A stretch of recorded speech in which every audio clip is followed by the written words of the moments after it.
Good afternoon, everyone. Good afternoon, graduating class of 2024. Superintendent Dr. Deborah Eduardo, LACO principals, teachers, staff, parents, family, and friends. It is truly my honor to have been asked to give this keynote. I will start off by saying I feel it's a little bit ironic for me to be asked to give a keynote to a group of students graduating high school, given the fact that I never participated in my elementary, middle school, nor my high school graduations. In elementary school, I was suspended prior to graduation. In middle school, I had been expelled from the district, and in high school, I was suspended my senior year for robbing the school with two of my friends. And because of this, I was not able to graduate with my class. You might be asking yourself, why was he asked to be the keynote speaker? Well, I believe our stories, both personal and ancestral, hold the keys to our dignity and humanity, and ultimately, if we are aware of the lessons in these stories, they can assist us like an internal GPS, pointing us in the right direction to heal our wounds. Graduates, I hope this story can do this for you. My life began in Santa Barbara, California, a beautiful town of the rich and the poor, just north of the 101 freeway, about an hour and 45 minutes from LA. I grew up in a Mexican neighborhood on the west side of Santa Barbara, across the street from my neighborhood store, the Guadalajara Market. That market was a place where I got my favorite snacks, saladitos, pan dulce, Pop Rocks, even pig's feet. You know that's old school, right? My mother was born and raised in Santa Barbara and has 8 generations known of Mexican and Chumash ancestry. My father was born in a small pueblo in Ibarra, Michoacan, and was raised in Tijuana, Mexico. At 17 years old, he ventured to the United States to work in the fields picking strawberries in Northern California. In 1968, he would eventually come to Santa Barbara and meet my mother at a party. After some dates, 9 months later, I was born. My parents got married, and my journey into this world would begin. 8 years later, my sister was born, and soon after, my parents would divorce when I was 12. One of my earliest traumatic events that I experienced was at the age of 4 at a neighborhood daycare center when I was sexually and physically abused. I now understand that these experiences were part of the root causes of my initial wounds and trauma. These events significantly affected my mental health and capacity to learn as a child, teen, and young adult. At a time when trauma-informed care was not in the language of education, in elementary school, I was labeled as a special education student and at times was seen as crazy by teachers because of my hyperactivity and behavioral issues. And for all you therapists or social workers out there in the audience, I scored a 9 on the ACEs test, also known as the Adverse Childhood Experience Assessment, which measures traumatic experience from a scale of 1 to 10, 10 being the highest.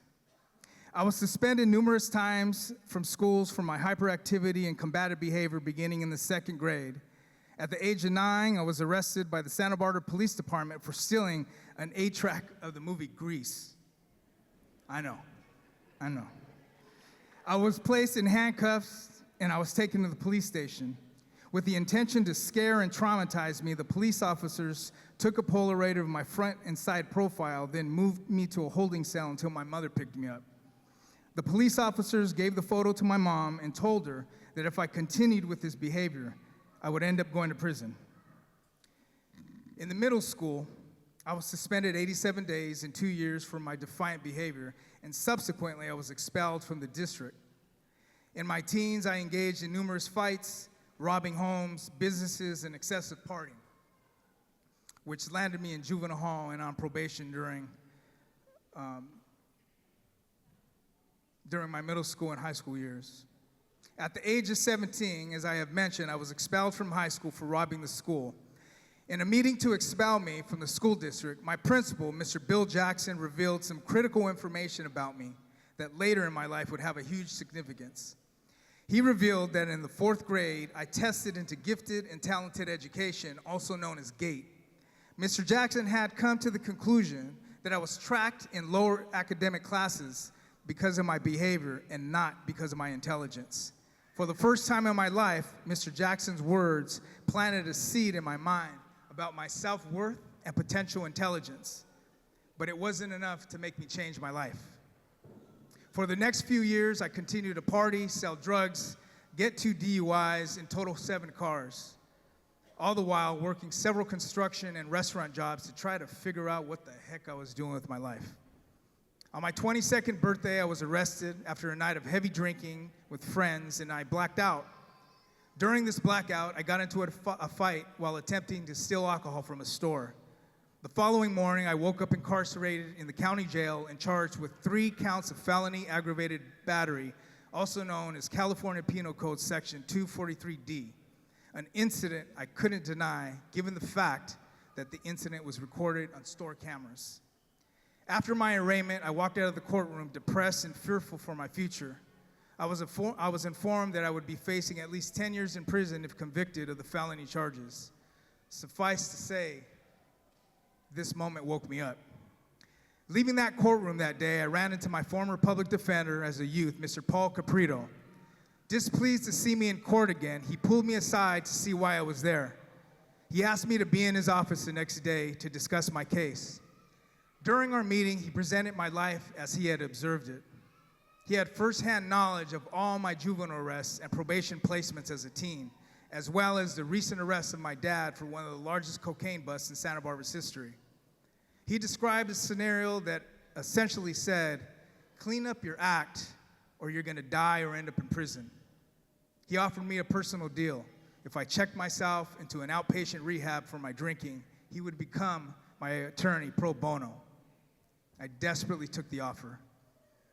At that time, unbeknownst to me, Mr. Caprito's former wife was the DA on my case. A deal was struck, and I would have 3 felony batteries reduced to 1 misdemeanor battery, placed on probation for 5 years, and to pay restitution to the victims. This was my second chance to do something different. I felt it in my gut. This was my moment of clarity. During that first year of sobriety, I started to read. I met an acting teacher from Yale University named Robin Clark. After attending a few classes, Mr. Clark decided to recommend a book that would forever change my life. That book was the autobiography of Malcolm X. This was truly the beginning of my healing journey to love myself. His life made me want to become something more than I was. His story began to make me think deeply about my family upbringing, my culture in Santa Barbara. My consciousness was being raised, and I was now asking myself questions about my Mexican and Native American culture and experiences of being poor in an affluent and racist society. I really thought as a kid that being Mexican was indicative of being poor. I had no class consciousness nor historical context. Malcolm was an example of a person that was traumatized as a child. He drank, used drugs, robbed people, was incarcerated, and then was able to educate himself and change his life. Malcolm's life was an amalgamation of transformation. He gave me hope. Thereafter, I enrolled in Santa Barbara City College, where I took my first African culture and Chicano studies class. My whole world opened up to the power of education. My first African history class I took was taught by a man named Mr. Tony Jackson. The class was rigorous, overwhelming, and challenging. The first paper I turned in, I received an F. I'll never forget it. He told me I needed to improve my writing skills so I could organize my thoughts, so I could articulate my answers and express my perspective clearly. I was so pissed off at him for telling me this. However, his advice made me begin to take remedial English classes to learn how to be a better writer and to be able to pass my classes. Mr. Jackson would play a huge role, an immense role in my life as a teacher, mentor, and lifelong friend. He introduced me to books like Introduction to African Civilization by John G. Jackson, How Europe Underdeveloped Africa by Walter Rodney, Occupied America, A History of Chicanos by Rudy Acuña, A People's History of the United States, and the concept of decolonizing the mind. He planted seeds of knowledge inside me, how to set short and long-term goals, annotate in books, the importance of physical exercise and traveling the world. In 1993, after a year and a half of junior college, I was accepted to USC, the University of Southern California. Ashe.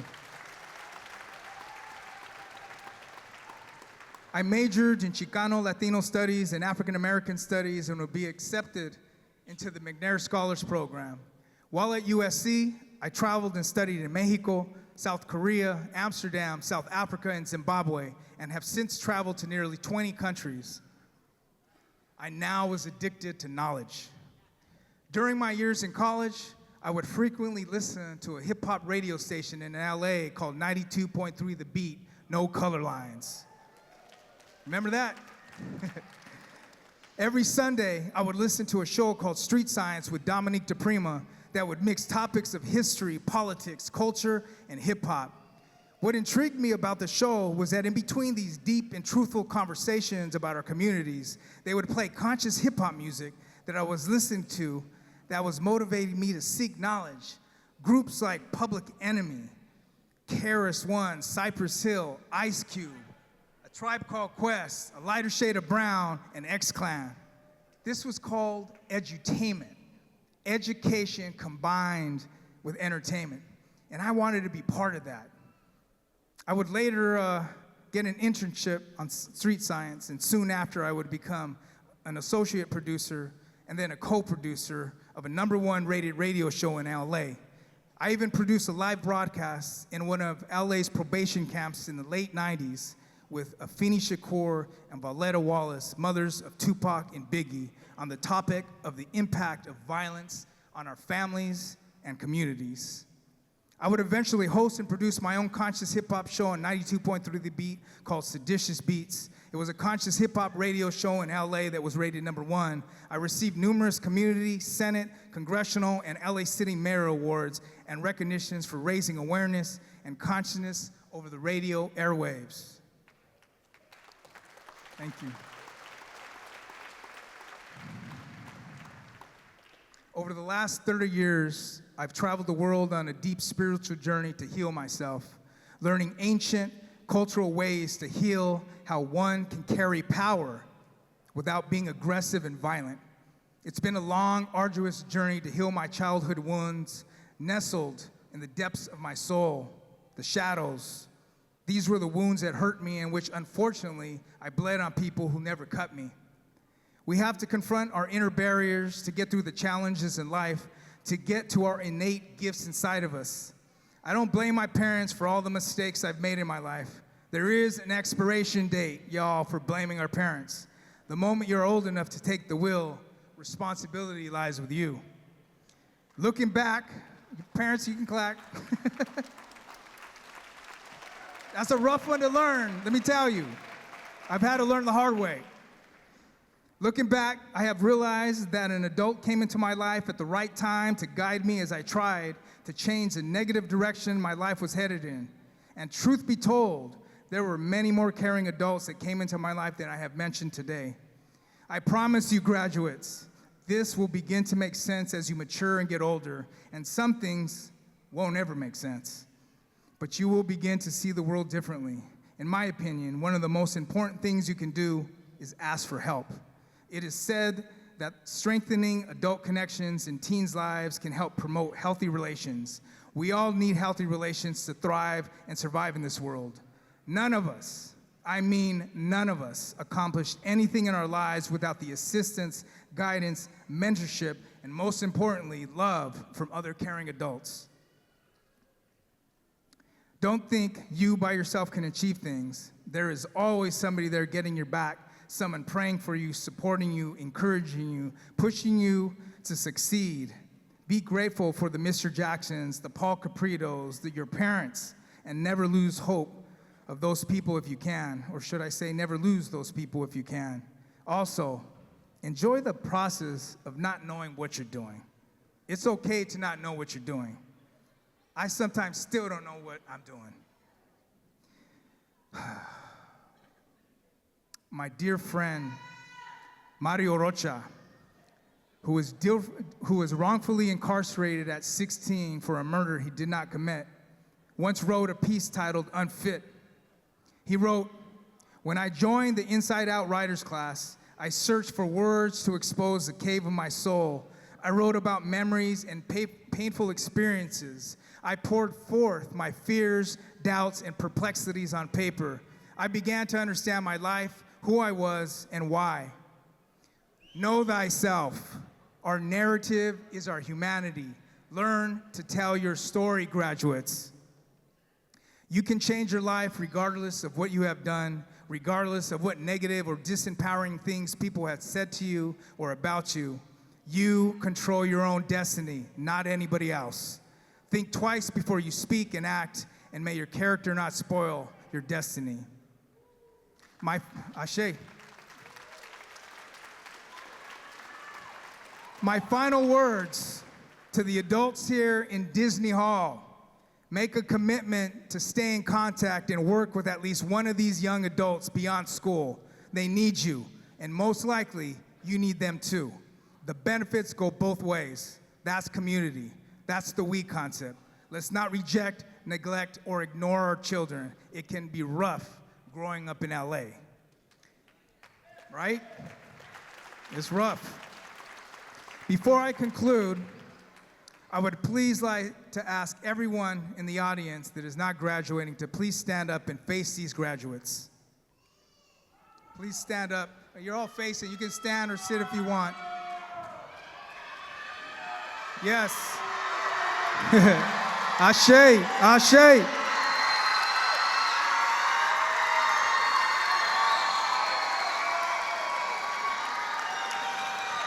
I would like to ask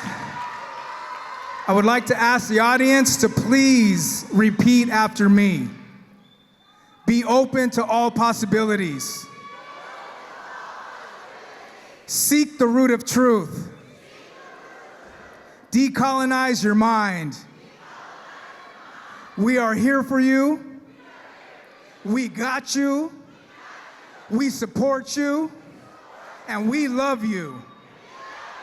Ashe.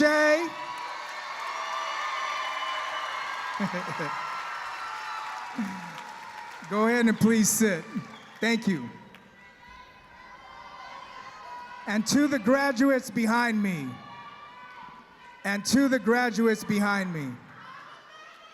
this message is for you. The Aztec sun calendar tells us that the sixth sun is upon us now, and that the children of the sun, that's you all behind me, need to begin the essential work of learning to acknowledge and cleanse your wounds, your shadows from the depths of your souls, so you may transform yourselves towards being kind, altruistic, and benevolent beings. And to quote from Marcus Garvey, leader of the Pan-Africanism movement, emancipate yourself from mental slavery. None but ourselves can free our mind. With that, thank you and congratulations to all the graduates and their families in Lakesh. You're the other me. Love and light, one love.